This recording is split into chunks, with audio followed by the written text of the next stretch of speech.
1. Wait, mine didn't work. It's Just telling me to create a new event. Do I have to go live on YouTube? So if you press event, yeah, click on that and it'll bring up a drop-down menu with the event you've already set up. And then that should work. Oh God, we are live. We are live. It did not do that for me. Okay, we're live on the hub channels. So did you schedule the stream? I did. Okay, well it should be. Let me just... Yeah, because it even pulled up on the YouTube thing. Hold on 1 second. I don't know. Hi everyone. Welcome to the NerdSync Real Origin stream. In pure NerdSync fashion, we are sorting it out right now. Every single time I go live on anything, it doesn't work. It just says waiting for NerdSync. I set it up. I scheduled it, and I don't get anything. It just doesn't work. I click on. I don't know what to do, guys. I'm sorry. And now I have so many people in my own thing, in my own YouTube channel that are like, "Where is it?" Yeah. So if you click the schedule button, I did. Or just Steve, you just click the go live button. I did that too, and it's just telling me to create a new one. Well, worst case scenario, just create a new stream then. Okay. I'm just a little frustrated. I'm sorry, everyone. It's okay. Welcome, everyone, to the NerdSync Real Origins. I am Owen, not the host of NerdSync, despite what you might be led to believe. I think I got it. Hold on, I'm working on it. I'm sorry. Okay. All right. Sorry, everyone. Welcome to the NerdSync Real Origins live stream. I'm so sorry that I'm really bad at technical things live streaming. Every single time it goes wrong. So let's go around and just do a little what's going on? Ooh. Is it working? Yeah. Okay, cool. Sorry, that was my phone. I was just checking the main stream's working. Okie dokie. Well, okay, we're here. We are live on my end. I think we're live on my end. All right, fantastic. If we're not live on my end, we are live on NerdSync. Fantastic. All right, one more time, reel it back. Here we go. Hi, everyone. Welcome to the NerdSync Real Origins panel for the At-Home Comic-Con.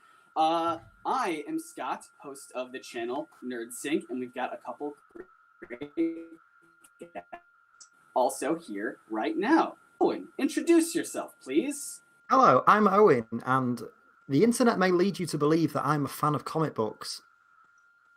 Am I? Let's find out. Scholars remain divided. And then we also have Michaela. Introduce yourself, please.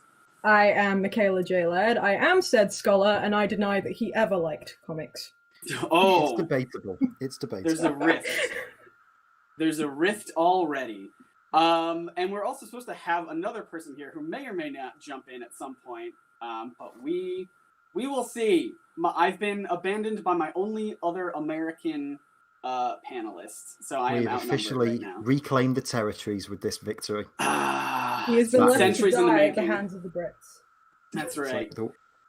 But, never mind the Revolutionary War. Let's talk about some revolutionary comics, Scott. Oh, what a good segue. So, if you're not familiar with the whole Real Origins concept, the idea behind it is there's a lot of fun, crazy origins of superheroes and supervillains in comics themselves, but the real origins happen outside of the page, where you get the circumstances in culture or creativity that lead to creating these iconic characters and villains. And it's a very fun thing to dive into the real world history about how some of our favorite comic books and characters were created.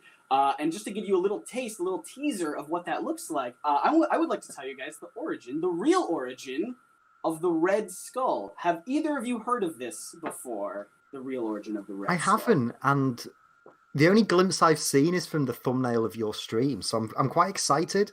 But just before we talk about the real origin of the Red Skull, yes. Let's just explain that this is part of At-Home Comic-Con, the huge, weird digital fundraising event that myself, Matt Drake, and all of you wonderful people have helped put together. We are raising money from Hope from Home and 3 incredible charities, the United Nations Foundation, Red Nose Day, and the United Way, who are all doing their bit to aid and give people aid and relief who are struggling with the global pandemic. So us wonderful nerds are trying to do our part and make things a little better. So in the description of all of these streams, wherever you may be watching it, there will be a link to a Tiltify page, which is where you can go and donate, and all of the proceeds that we raise today will go straight to those incredible charities. We will also be donating off some awesome gifts, which Scott is going to tell you about right now. So Yes. if you, at the end of this stream, we will announce either live or in the live chat who's won. But Scott, what's on the line today? What are people What's going on to the win? line, Owen? So this is a panel pretty much about learning and encouraging people to look into history and to discover some fun stories. So we figured two cool giveaways, two cool prizes that we would like to give to some lucky people are going to be I believe, $50 Amazon gift cards. An Amazon gift card. Is it $30? Okay, it's an Amazon gift card. And then also, so you can buy books and all that. But if you are a person who likes to read or likes to soak in information audibly, well, we also have another thing, which is a 3-month subscription to Audible for some audiobooks, which are also very handy. There's a lot of cool information there that you can learn through audiobooks, which is very nice. And yeah, all the links to everything will be in the descriptions everywhere. So Thank you at the end, that, Owen. so at the end of this panel, we will be announcing who's won those wonderful gifts. So if you want to be in with a chance with it, just donate any amount of money to the Tiltfile link in the description, and I'm sure our wonderful moderators will be putting it in the live chat feeds as well. So yeah. So should we get on with the panel, Scott? Should we talk about some? So. Should we talk about a certain red skull dugger? A red skull, perhaps. Okay, so I want to take you guys back a little bit. This is a very short one to kind of tease the broader information that we'll be doing in this panel. It's very fun. History is very exciting and fun and wacky, and I want to demonstrate this with this little story here. So, as I'm sure you know, the creators of Captain America and Red Skull were Joe Simon and Jack Kirby. Mm-hmm. And Jack Kirby had a kind of a habit of eating, like whenever he would go out to lunch with Joe Simon and just talk business, talk shop, he would always have the habit of ordering the most junk food items on the menu. He was always like, because Joe Simon was paying. So like Jack Kirby was like, I'm not paying for any of this. I'm going to order all the ice cream, all the cakes, all everything. And it was probably at one of those luncheons when they were trying to think up the idea for a menacing villain for the new hero, Captain America. And I have actually a quote here from Joe Simon, but it's a little lengthy, so I'm going to paraphrase a little bit. Basically, they were just looking around anywhere for inspiration. And on their table, probably because of Jack Kirby's junk food diet, was a giant ice cream sundae with a bright red cherry on top. It was a hot fudge sundae. All right? And so Joe Simon talked about how the fudge was dripping down the ice cream and it looked like arms and legs, and at the very top was this bright red cherry. And so they thought about making a villain for Captain America. The very first big iconic villain for Captain America was going to be called Hot Fudge. And it was just going to be a hot fudge man. That is brilliant. Yes. And obviously they were just joking back and forth, but they did like the idea of this bright red thing, this cherry that kind of looked like a human face. And they were like, that's interesting, though. So they took that concept and basically just said, he even has a quote here. He said, "Wow, I said to myself, Red Skull. Now that sounds good. And makes a lot more sense than hot fudge." I mean, I'm just picturing like the 70+ years of Captain America history where he's fighting hot fudge. Oh, I mean, imagine like Infinity War or Endgame where like they're going to get the Soul Stone and it's just this gloop of hot fudge. Honestly, it's funny because obviously the Red Skull is such an iconic character, and there's so much about him that parallels Steve Rogers so well. Mm-hmm. Where does hot fudge parallel? I know Steve's like a buff, well-cut guy. So is that the parallel? He's just like, his enemy is just pure sugar and carbs. Yeah, oh yeah, he's just like gloopy and all over the place, like wavy. You know, like Steve Rogers is built and strong, and then just get like this gelatinous hot fudge monster. Imagine the course of history if that had taken hold. Where would we be? That's amazing. What do you think about that, Michaela? I'm wondering how much different. What's the storyline with Hydra we had a couple years ago?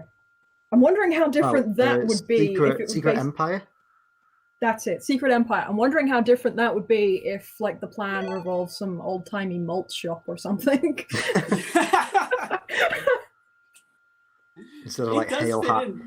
Yeah. What would the equivalent of Cap saying Hail Hydra at the start of that be? Would it be like Hail Hot Fudge? Hail Fudge. Hail Fudge. Everyone get hashtag Hail Fudge going in the comments. I want to see that in the comments of the Tiltify donations that will be sent in throughout today's stream. I want to see hashtag Hail Fudge. Hail Fudge. So if you're okay with that, should I move on to my Captain America adjacent story? Owen, I would like nothing more than if you did that. You know what? That means a lot to me. So I just wanted to share when Scott told me he wanted to tell the story about Red Skull and kind of the history behind that character, it got me thinking about the history of Captain America and all the evolutions that the character has gone throughout his history, the ups and downs throughout the Golden Age, the Silver Age, and the age that has ran ever since the 80s. The age, we know. The big age. But yeah, and so there's a particular story about Captain America's real world backstory that's always fascinated me. And it's one that not a lot of people seem to know about. And that's about the time that Captain America was almost bought by DC Comics. I don't know if either of you are familiar with this story. I don't know this story very well. There's been a lot of fun, like, almost purchases from either company, and I don't know this one. So I've made some lovely bullet point notes. So I'm just going to read you my snappy soundbite notes. Please do. Captain America was created by Joe Simon and Jack Kirby in March of 1941 for Timely Comics, the predecessor to Marvel, and he first appeared in Captain America Comics issue 1. Now, Cap was a hugely successful character during the war era, but the changing landscapes of the 1940s and the early 1950s kind of saw superheroes go on the decline. Comics stayed popular, but superhero comics were so closely associated with the war that, once the war had ended, people wanted romance and crime and Western books. They weren't really that into big dudes with spandex. So basically, to try and keep their sales steady, Marvel started tweaking a lot of the names of their books. And so in March of 1949, Captain America became Captain America's Weird Tales, and it became a book about werewolves and other fun stuff. That's right, yeah. Safe to say, that didn't last, because then the book got cancelled. Mm-hmm. Now, there were a couple of relaunches throughout the 50s where they tried to bring Cap back, and they've kind of been retconned out of continuity now. But what I want to get across is that basically, by the early 50s, Marvel, or as they were now known as Atlas Comics, kind of weren't doing too well financially. They were owned by Martin Goodman, who founded the company. And in 1951, he decided that the best way to boost Marvel's sales and kind of help them corner DC would be to essentially cut the middleman out and create their own distribution company. Mm-hmm. So they fired the distributor that they were currently working with, and they set up the Atlas News Company in 1951, which essentially would allow them to essentially flood the market with Marvel books and just drown out any other company. Now, this didn't work out. Yeah. And never does. By 1956, the Atlas News Company had closed and Marvel had no distributor, which is a pretty bleak thing. You need that for your comics to it's go one out thing to to people. make books. It's one thing to make books. It's another thing to get books out. Mm-hmm. So how relevant? Yeah, right. I know, right? So basically, just to summarize, after the in-house distribution company closed, they signed a 5-year deal with a company known as the American News Corp. And 5 years, big distributor. Where's the problem? Less than a year later, that company folded. Mm-hmm. Just like that. They woke up one morning, we don't exist anymore. Your books aren't getting on shelves. That's so scary. And this is like 1957. So this is around the time where Marvel sales are kind of really at their lowest. As a result of losing the distributors, Martin Goodman essentially laid off all of their full-time staff except from Stan Lee. This was like the really dark period of Marvel history that, like, if you read anything about Marvel's history, you'll see all the interviews with Lee where he's talking about that period of time where he was writing really generic horror books and he was, questioning his future in the comic book world. this was that period. It was a really dark moment for Marvel. They had no distributor. The books weren't selling well to begin with, but now the people that were buying them couldn't get them. And they were seemingly weeks away from having to close down. Mm-hmm. Now, it's worth noting that the year before, in 1956, DC had really kicked off again with the Silver Age. They'd brought the Flash back, and they brought Green Lantern back, and they were really bringing back the superheroes.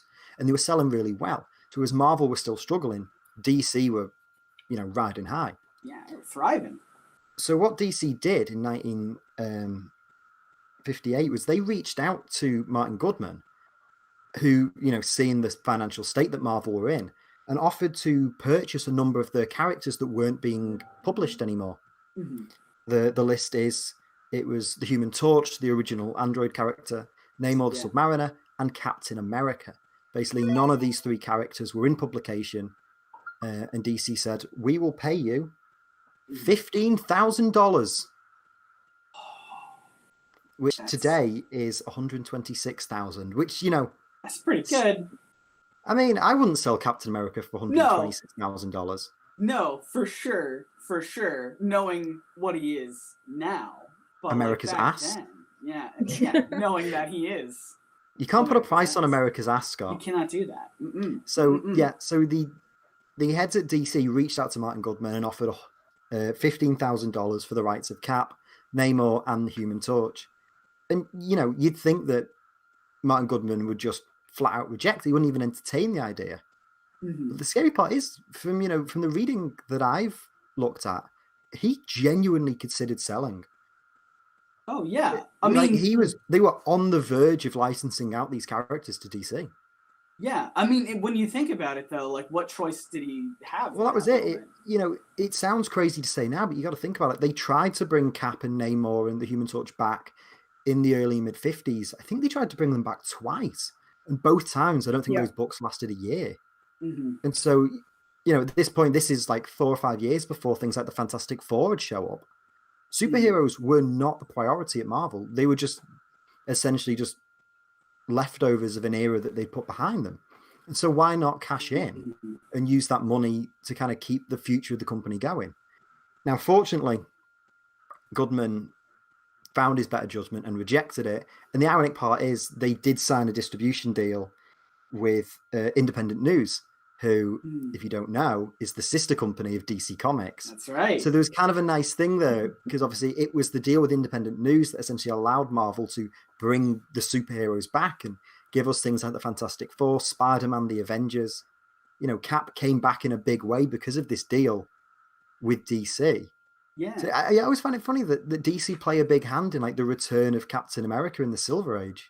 Well, I believe too that they even had a deal with that publisher, where it was Marvel could only do a handful of comics. They could only it was 4 or 5 titles. Yeah, it was 4 or 5, and because they knew it was owned by DC, they didn't want to think that they didn't want to purposely put a lot of superhero stuff out. Yeah, so that's why you got when the Fantastic Four debuted.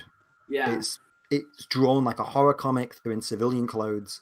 They essentially snuck in a superhero book in the back door. That's right. But what I find really fascinating about that story is it kind of runs parallel with what happened with Captain Marvel / Shazam, and how that character was taken out of publication in the 50s, purchased by DC, and then brought into that universe. And today, you kind of just view Shazam as a DC character. Mm-hmm. He's been a core part of that universe since the 70s now. That he just kind of naturally fits as a DC hero. So it's crazy to think, it almost could have been Captain America in that position. And just, not only how that would affect the DC landscape if you've got Captain America in the Justice League, but how much that would have affected Marvel. Would we have got the big Marvel comeback in the 60s if they'd sold the last Titan superhero off to their rivals? I don't know. What do you guys think? I think it's really interesting what you're saying, especially with the comparison to Shazam, just because you're right, it is a character that I think a lot of people, including myself, would just be that's a DC character. Yeah. Because he's been with DC for so long. At this point, Shazam's probably been at DC longer than he was at Fawcett. Oh yeah, definitely. Yeah, so I think that's interesting to think that we could have had a world where we think about Steve Rogers that same way. Like, because it just sounds wrong to me to say, like, Exactly. yeah, Captain America, the DC character. Like, how It can just Captain it America, feels wrong. how can Cap and Superman live in the same world? It's like they're occupying the same space. Exactly. They would. Do you think that they would have tried to make Captain America as big as a player as Batman and Superman? Or it's funny because I don't think they would, because like Shazam's still a fairly big character, but he's never been forefront of the DC universe. Mm-hmm. He's kind of just been one of the better background characters. Like, he's been a member of the Justice League. He's for the most part, he's always had his own books that have sold relatively well. Mm-hmm. But there haven't been many events that are centered around Shazam, are there? No, I mean, really. Even in the New 52, they tried to push him like hell, but he still never got his own book. Every issue that was centered around him was a backup story. Yeah, that's right. And it's like I wouldn't say that DC doesn't care for Shazam, because they've always tried to have him in some form of prominent position, and they've always had really interesting writers do things with that character to really bring him into the DC universe. Mm. But he's nowhere near the likes of the Trinity or like the usual Justice Leaguers. So it's kind of, and obviously we think now that obviously they couldn't treat Cap like that because he's Captain America, but this time, Captain Marvel at one point was the most popular superhero in the world. Mm-hmm. He was outselling Superman, which is one of the reasons why Fawcett got forced out of publication. And so if that was how they treated Captain Marvel, who was this massive character, and you got Captain America, who fell out of publication not because of any legal issues, just because people weren't interested in him anymore. Mm-hmm. I don't know. They probably just want to. Yeah, they could either take it one way or the other, like sweep him totally under the rug, like, yeah, we have this character just in case, but whatever. Or they could like really try to reinvent him because he was so out of favor. I just don't know what you're thinking about that time where they bring the character in. I just don't know what they do with him. I don't know either. That's a tough one. Well, I mean, I'm glad that we've got what we have now. Oh yeah, it just feels right. Yeah. But like, we could have got Chris Evans in Batman v Superman v Captain America. There's a fan edit out there. I'm sure of it. Someone has done it at some point.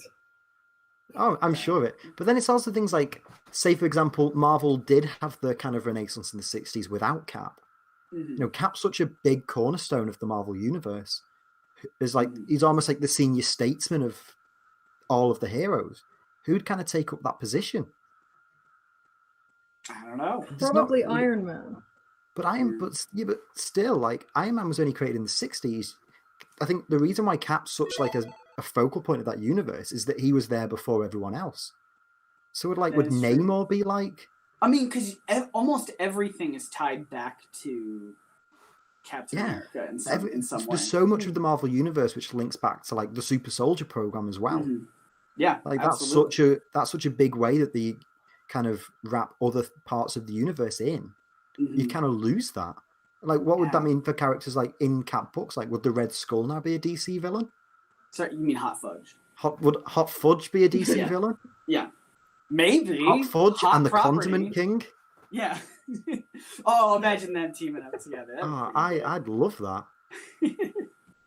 But yeah, it just fascinates me. That is fascinating. I like that. I like glimpses into alternate worlds, although that one seems particularly like a lesser version of our world, Yeah, it's just strange. It's just very strange. That's good. That's interesting. I don't know good segues, everyone, but I would really love to hear what you, Michaela, have brought to the table.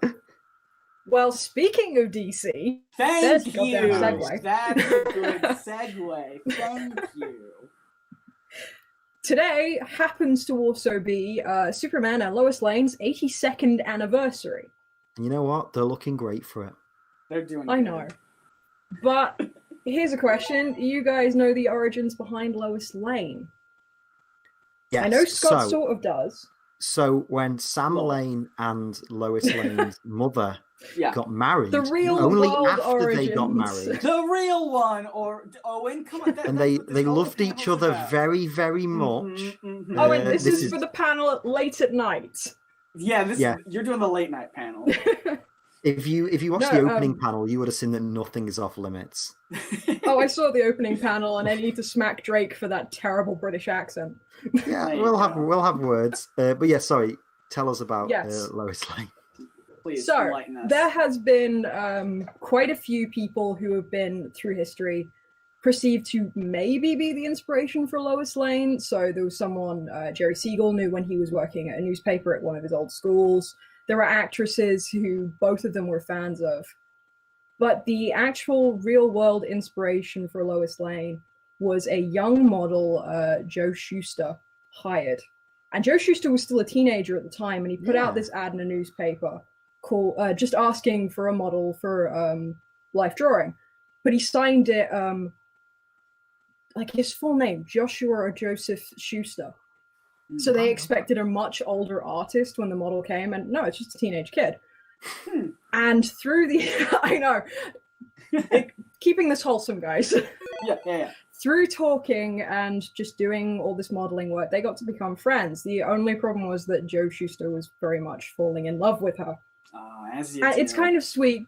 Yeah, it's kind of sweet because they spoke a lot, and Jerry Siegel was actually the model for Clark Kent, so he was in the room a lot, and they all got to talking. There was a nice little threesome talking, and they end up being the creators of this amazing thing. Anyway, the model, her name was Joanne. She did have another name before eventually changing it to Joanne, but Joanne Carter is what she came to be known as. She eventually had to move away, but did promise to keep talking to Joe. And they did. They wrote letters backwards and forwards. Cut to 1948. While Joe was in love with Joanne, Joanne got a very massive crush on Jerry Siegel and eventually became Joanne Siegel. What? Oh, no. Oh, the tragedy, the heartbreak.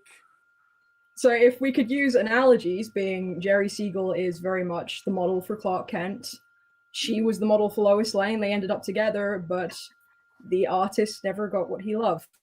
Which is a shame because the marriages of Jerry Siegel are a nightmare, especially his first marriage. But it's always like a weird thing to think of what if Joe and Joanne had ended up together. That would have been really sweet, but that's like heartbreaking stuff. It's a heartbreaking I know. story. And as a big fan of Lois Lane, it's like that is now attached to the character for me, so I'm sorry if I've ruined it for anyone. I was kind of hoping that he'd end up marrying the inspiration behind like Lana Lang or someone. Yeah. Oh, Can you like spin some fan fiction real quick? He ends up marrying the inspiration behind the Ultra Humanite. Oh yeah. That's what we need. I'm just putting this out there now for the Superman Quest for a Good Game panel later. Yeah. I better see the Ultra Humanite part of that game. Yeah. As the protagonist. Oh. Yeah, as a love interest. Yeah. I love that the chat is currently just spamming F for Joe Shuster. Thank you, chat. A little late, but you know what? I'm sure you would appreciate the F in the chat. So just before we move on, I just want to acknowledge Adam Barber has just sent in an incredibly generous donation on Tiltify. He's just sent in a donation of $1,000. Oh my god! Oh my god! That's really? incredible. We should just give a. I'm checking the Tiltify now. Holy cow! Well, thank you so much, Adam. That's I amazing. want to see this with my own eyes. That's incredible. What's the real world origin behind Adam? Is that his name? Yeah. What's the real world origin behind such generosity? That's the real question. That's the question, Scott. Behind the human spirit. Honestly, thank you to everyone that's donated any amount of money, whether it's $1 upwards. It's all going to an incredible cause, and every bit helps. But honestly, Adam, if you're watching this, Adam, if you're in the chat, what is your favorite superhero? We need to give you a moment. The generosity is overwhelming in the best way. Thank you. Thank you so much. That's amazing. This is someone in the chat just put in, how do you donate? Someone in the chat just asked, how do you donate? So there should be a link in the description of all of the live streams to our Tiltify page. That is the best way to donate, and it's the way to get your names into the raffles for the giveaways we'll be doing at the end of every stream. Hopefully, some of our wonderful moderators will be posting the link through all the live chat. So just keep an eye out. It'll either be in the description or it'll be in the live chat. Yeah, and just a reminder that the giveaways include I did get confirmation that it is a $50 Amazon. Nice. Yeah, I know, I got it wrong. And then a 3-month subscription to Audible. But I think we're giving them away separately. So one person gets something, one person gets. So we have multiple winners. Yeah, that's still, either way, you're getting a pretty awesome gift. You're getting a good deal. Getting a good gift. I love that. You're certainly getting your money's worth, unless and you're helping out Adam Barber. Yeah. Oh yeah, that's it. Yeah. Like I said, every dollar we donate is going straight to charity, so it's much appreciated. Should we get back to talking about some superheroes, though? Does anyone have some more interesting stories they'd like to share? Yeah. How are we doing on time? Has one. How are we doing on time? We've got another half an hour. Yeah. Then let me just run you through the history of just Marvel Comics from start to finish. You planning on taking up the entire half an hour? Yeah. No, it should only take about 15 minutes. No. I would like to talk. My thing is I love supervillains. I think supervillains are just incredibly. They have some of the most fun kind of backstories behind them. So what I would like to do is talk about a villain named Brainiac. Have you heard of Brainiac? I love Brainiac. Tell us about him. Once or twice. Once or twice. He's popped up every so often. Now, here's the thing about Brainiac, right? So his real-world origin involves one of the friendliest legal disputes in all of comic books. Comic books have a lot of legal disputes. Some of them are quite vicious. Some of them are very tear down the other person. This was quite friendly. This was quite you're encroaching on our space, but I'll help you out if you help me out, sort of thing. So let me tell you about it. So, you might recognize Brainiac as a kind of he's kind of in a robotic kind of cold android sort of a being. Yes. Mm-hmm. Yeah. Well, when he first started out, he was more so just he wasn't robotic at all. He was just a humanoid alien that was kind of a mad scientist, very smart, but misguided. Very. His name is Brainiac. It's a combination of brain and maniac. It's not that hard. You understand what his personality is. He's smart and he's kind of maniacal. He's a mad scientist sort of a thing. But they quickly had to change his personality to be a cold, robotic sort of a being because of this little legal dispute. So, I don't know about this. Join me, won't you, everyone? Let's go down the rabbit hole together. Into the distant future of the year 1946. The technological height of humankind. So, this year, 1946, the first general-purpose computer was announced, and it was called the ENIAC, which was an acronym that stood for Electronic Numerical Integrator and Computer. So this computer, at the time, was faster than anything else available. And it could be programmed for a seemingly endless amount of tasks instead of just having one purpose, which probably doesn't seem that big of a deal right now, considering we're doing so many things right now from computers. We're streaming and we're video calling and I'm looking at my phone on a script. But at the time, it was revolutionary. So it was the ENIAC name that likely inspired Edmund Berkeley and Oliver Garfield when they marketed a toy computer in 1955 called the Geniac, which was almost certainly an amalgam of Genius and ENIAC, although some sources claim it was something else. Doesn't matter.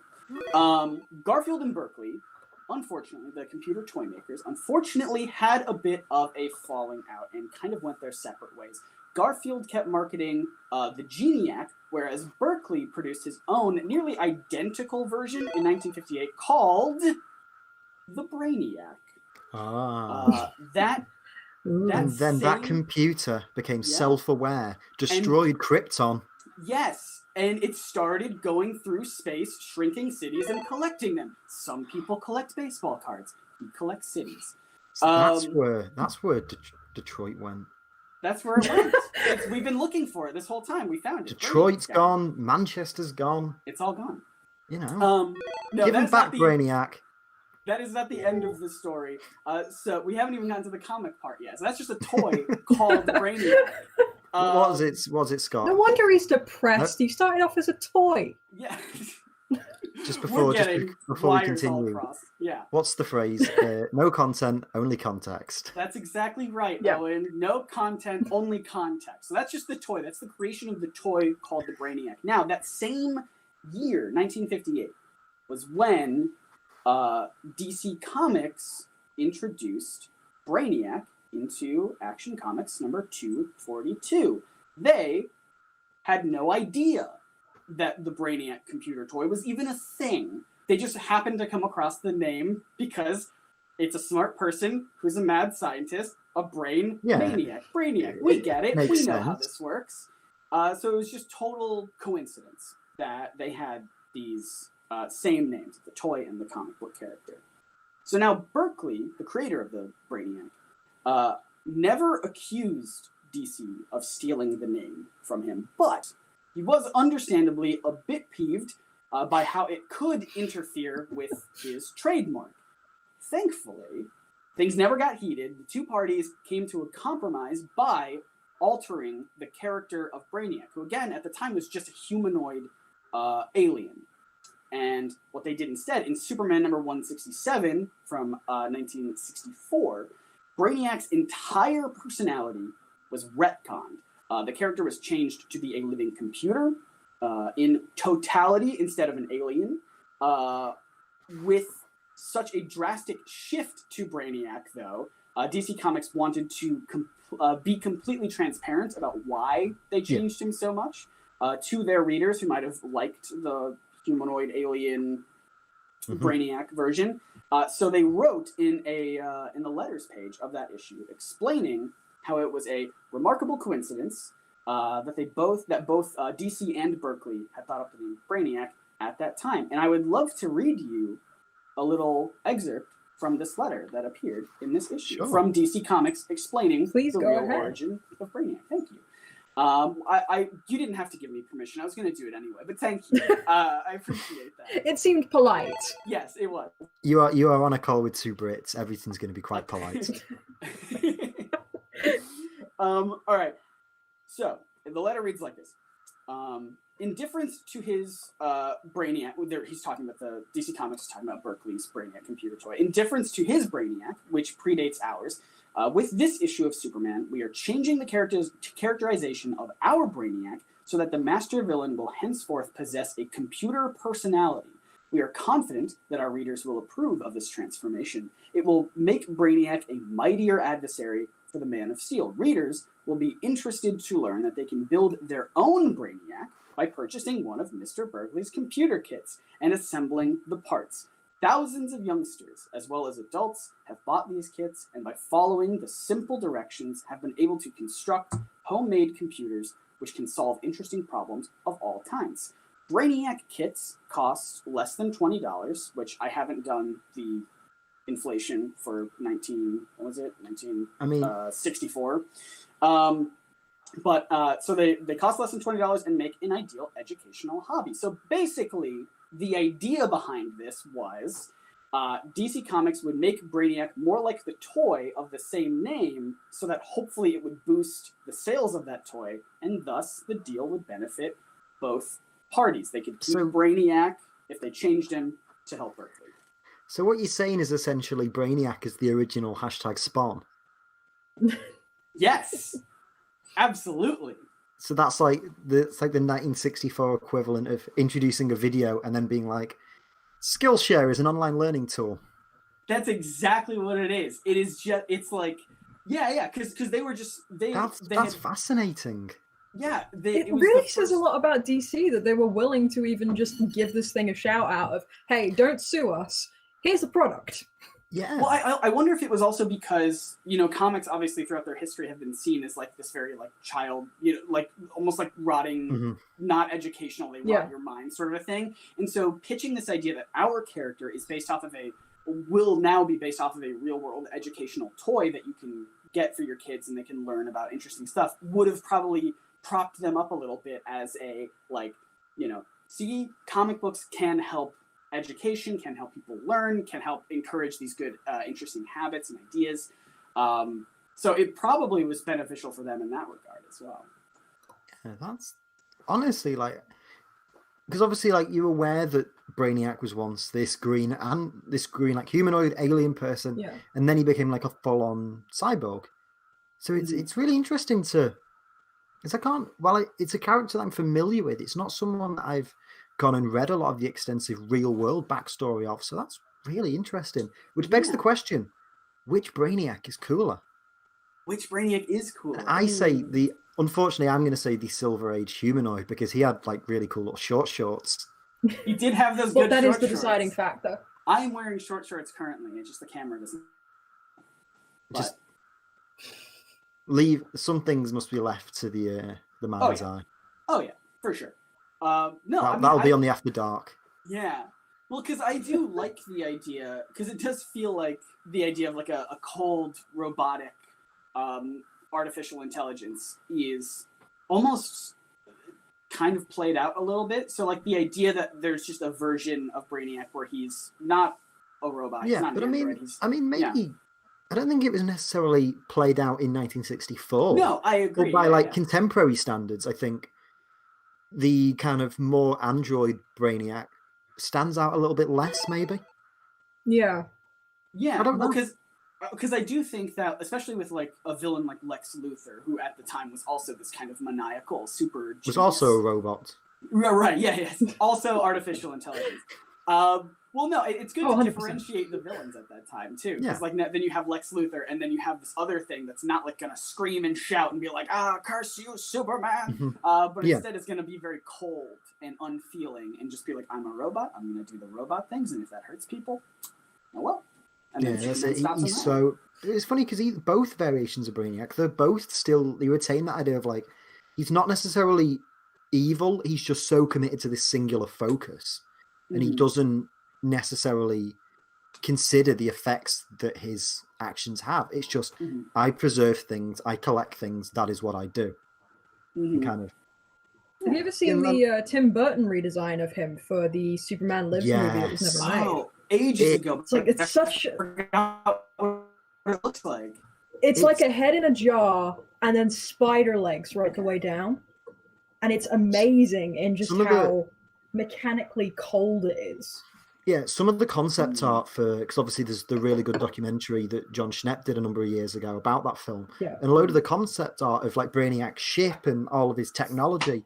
And it's almost like, it's like alien-esque. It's very like H.R. Geiger, like inspired. Very. It's this really interesting mix between like cybernetics and like weird, almost like naturalistic. It's a really interesting like melting pot between the idea of him being flesh based and being like robotic based. Because even in the one that you're talking about where he's the head on the spider legs, I'm pretty sure the head is like the old Silver Age Brainiac. It is. It's like an organic head that's being kept alive by the system. So it's also, almost shout like out to John Schnepp, who sadly passed away after making that documentary. Right. But it's still it's a really nice blend between the two like different styles. It's literally like throwing these two versions of Brainiac together. I think that's really interesting. Yeah, I like that a lot. I think I'm going to vote for that being the best version. Damn it. Yeah. Short, we'll have the day after all. So we've got 15 minutes left. Michaela, do you want to tell us a story? Oh, yes. Oh, my gosh, I'm so sorry. I forgot about this. I do, but Owen, you might have to help me out here since you're the history major. No pressure. Mostly because I know made nothing sure that about Thatcherism. Oh, God. I'm not. What are we diving All into? right. Someone help me out here. Okay, now we sort of touched on it earlier when talking about the I can't even say the word, like the problems between companies. Yeah. I keep going to say distribution, but it's disputes Yeah. between DC and a certain other company that was known as Fawcett. Now, they are the people who Never originally Fawcett. published Shazam / They are the people who originally published Shazam / Captain Marvel.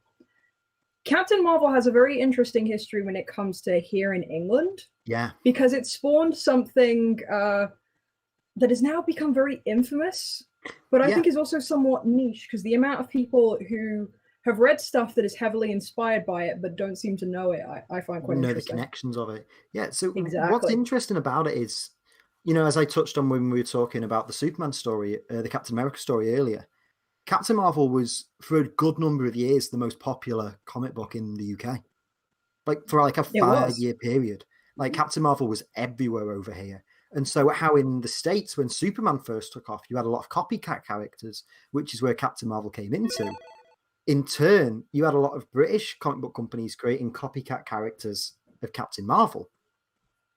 But what's interesting is Captain Marvel itself was published by a company called L.J. Miller here in England.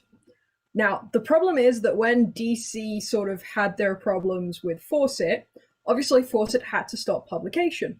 Yeah.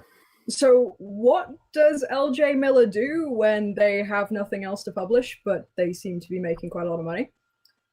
They ask a writer-artist named Mick Angelo to create another character, whose original name is Marvelman. He had a lot of the same characteristics as Captain Marvel. You can see the name connection already. He had a family, small boy who could shout one word. Owen, what is that word?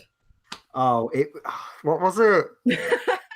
It's something ridiculous. Kimota, it's atomic backwards. Yes, that's what it was. It was atomic backwards. It was so... It's literally atomic backwards. I wish it was spelled with a K, backwards. So it's Kimota. I wish it was crumpets backwards. That would have been more on brand. We're not saying crumpets backwards. I'm not. So anyway, Marvelman goes on to be just as big a success over here. They had some spin-off stuff with like Kid Marvelman and Young Marvelman, which I always think is really confusing titling. But anyway, after a while, they stopped being published. And a certain other company by the name of Warrior gets a hold of it and asks a young Alan Moore to please revitalize this. I should leave a disclaimer and say that if you are trying to imagine what young Alan Moore looks like, he looks exactly the same, just with a more thicker beard. Yeah, just a little shorter. Alan Moore is an ageless warrior. Like, instead of the beard being somewhat grey, it's now a little bit darker, maybe a bit black. But anyway, he starts off this series of basically revisiting the character now as a much older man who doesn't really remember his time as Marvelman. I'm going to start calling him Miracle Man now just because it makes things easier to say out loud. But suddenly, during a nuclear riot, because these were written in the 70s in England, he remembers his words and says them, Kimota, and becomes Miracle Man once again. Yeah. Now, these become hugely successful to the point that they are now printed in America for Eclipse, where they have to change the name to Miracle Man because otherwise Marvel's going to sue somebody. There's all the stories about when Marvel changed their name in the 60s, just buying every trademark that has the word Marvel under the sun. It's like you could start saying Ma and the lawyers on your doorstep. Stanley just comes in and just points at you. Yeah, like you're just trying to address your neighbor named Marv, and there was like, that was close. So, we can't even get Home Alone anymore. Yeah, it's exactly right. We can't even talk to Marv Wolfman without Marvel on our asses, but that might be a different matter altogether. Wolfman. But yeah, so what's probably worth noting is that this was like how Alan Moore got his start in like mainstream comics. So he had grown up reading like the original Michelangelo Marvelman series, and so when he was tasked with essentially creating new original stories, this was like his big break into the comics world. And obviously, I think this was like 1982 he started writing Miracle Man. I think it's slightly earlier than that. It might be. But you got to remember, like, the idea of like golden age and like classic superheroes being kind of repurposed into these like real dark and gritty contexts that 80s comics are so familiar with. It's what Moore would go on to do in things like Watchmen years later, and what Frank Miller was doing. It's on reading back these early runs of Miracle Man. It's more like trialing this mixture of real world politics and almost like what's the word to describe it? he's forcing these larger than life cheery characters into such a morbid reality and trying to break them. And it's, you know, and what's incredibly interesting is that at the same time this is being published in Warrior, V for Vendetta is also being published in Warrior, because that was the first place it was being seen. So you're having more taking this very cynical look at the world, especially Thatcherism, through the lens of superheroes and vigilantes. Yeah. And it's fascinating to me looking at it, because obviously Alan Moore is a notoriously political writer. You know, anyone that wrote Watchmen obviously has their finger on the pulse in terms of contemporary politics. But what I find really interesting about Miracle Man is both just the sheer weirdness of it, because at times it's a very strange and surreal book, but then also you're really seeing the staples of what would become Alan Moore's storytelling develop throughout his run. I think it's fascinating. And then it's also like, so it launched, it didn't even just launch one incredible creator, because obviously when Moore left the series, who did he handpick to replace him? Neil Gaiman. Exactly. So it's like this weird like reinvention of a knockoff Captain Marvel character. So it's a reboot of a knockoff somehow spawned not only like two of the most like well-known and notable comic book writers of like the last 30 years, but almost kind of like pioneered the idea of like the dark age of comics. You know, obviously like in the years after that, you had things like The Killing Joke, The Dark Knight Returns, Year One, Watchmen. Yeah. But so much of that is either directly inspired or written by the person that brought back Miracle Man and was trialing this new method of comic book storytelling. And I just think it's both the stories themselves, like the Miracle Man runs themselves, are really interesting. Yes. Then also like the amount of weird history behind the scenes with this character is just fascinating. I mean, even if you go into the lawsuits of who even owns the character, eventually at some point Todd McFarlane comes into the picture. Excuse me. And it just becomes absolutely insane. I do have to make a disclaimer that when we say Todd McFarlane, we do have to address him by his full title. Hi, I'm Todd McFarlane. I refuse to. I'm not saying that every time I say Todd McFarlane. Sorry, Todd McFarlane, the creator of Spawn. Hashtag Spawn. Hashtag Spawn. Hashtag Spawn. Difference. No, that's just one of those examples of just the wild kind of happenstance and like the you know, interwoven history behind so many different things. And it's just what makes this topic so fascinating to me, because comic book lore, comic book history in the comics themselves are very fantastic, right? There's a lot of, you know, happenstance and you know, things that happen that you'd be like, oh, that would never, you know, that's too fantastic to ever exist. And then when you actually dive into the real world history, you're like, well, hold on. The fact that we are where we are right now is like almost exactly the same, give or take a couple radioactive spider bites. Exactly. Yeah, and it's so interesting. It's funny because obviously the real world history of comics is something that you and I have bonded over. That's kind of one of the things that led us to becoming friends, is that we both share this weird fascination for not just superheroes, but all the weird stories that lead to them existing. Yes. You know, me being a historian and also being a fan of comics, as much as I love the actual in the page adventures, the amount of just incredibly strange and surreal anecdotes that come behind the scenes of that is arguably, you know, some of the stories are more fascinating than the ones that are printed on the page. I was gonna say that exact same thing. Like when you look into like how like these different creators did this and that led to this, and like just because of this thing and culture led to that, and it's like when you put all these pieces together and you learn why certain things happen on the pages. Yeah, you're exactly right. Those stories of how it happened can be more interesting and more exciting and almost unbelievable as what's on the actual page. It's so good. Yeah. So I just want to take a moment now to announce that we have our winners for our two giveaways. So I'm just going to read the two Who names are our off. winners?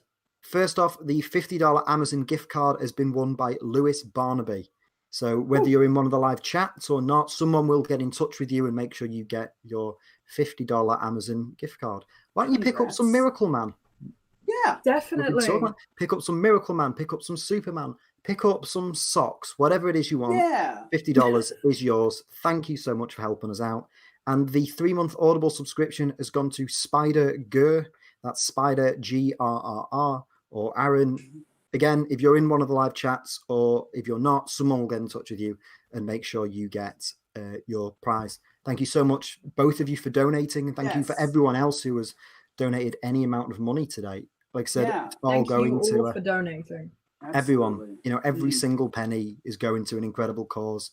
We've got around 5 minutes left, so if you haven't donated and you're able to, and you're more than willing to, again, there is a link to our Tiltify page in the description or in the live chats. Like I said, every little helps. And even though you might not have won in this panel, there are going to be more giveaways for every other panel we do today.